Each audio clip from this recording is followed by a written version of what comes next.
কিন্তু আমরা আজকে বলাবো ইয়ংয়ের দ্বিতীয় পরীক্ষা। ইয়ংয়ের দ্বিতীয় পরীক্ষা দেবে এটা একটা আলো উৎস। একটা আলো উৎস কেন ব্যবহার করে না? কারণ আলো জ্বলতে হবে সুসংগত, যার দশা পার্থক্য এবং তরঙ্গদৈর্ঘ্য সমান। এই আলোটা এই উৎস এস এর মধ্যে দিয়ে প্রবেশ করবে। দেখো এই প্রবেশ করে দেখো বের হয়ে যাচ্ছে, তাই না? বের হয়ে কোথায় যাবে?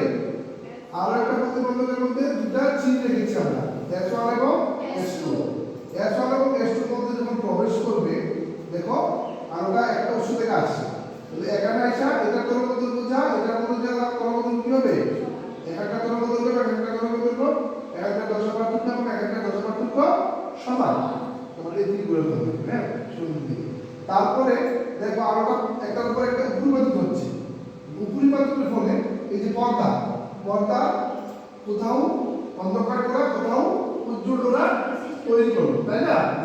উজ্জ্বল করা তৈরি করবে। এই উজ্জ্বল এবং অন্ধকার যে জোড়াটা এই পর্দার মধ্যে, সেটা হচ্ছে কি? এই আমরা এই উজ্জ্বল এবং অন্ধকার গোড়ার ব্যবধান, গোড়ার প্রস্থ, এগুলো আমরা কি করতে পারবো? নির্ণয় করতে পারবো।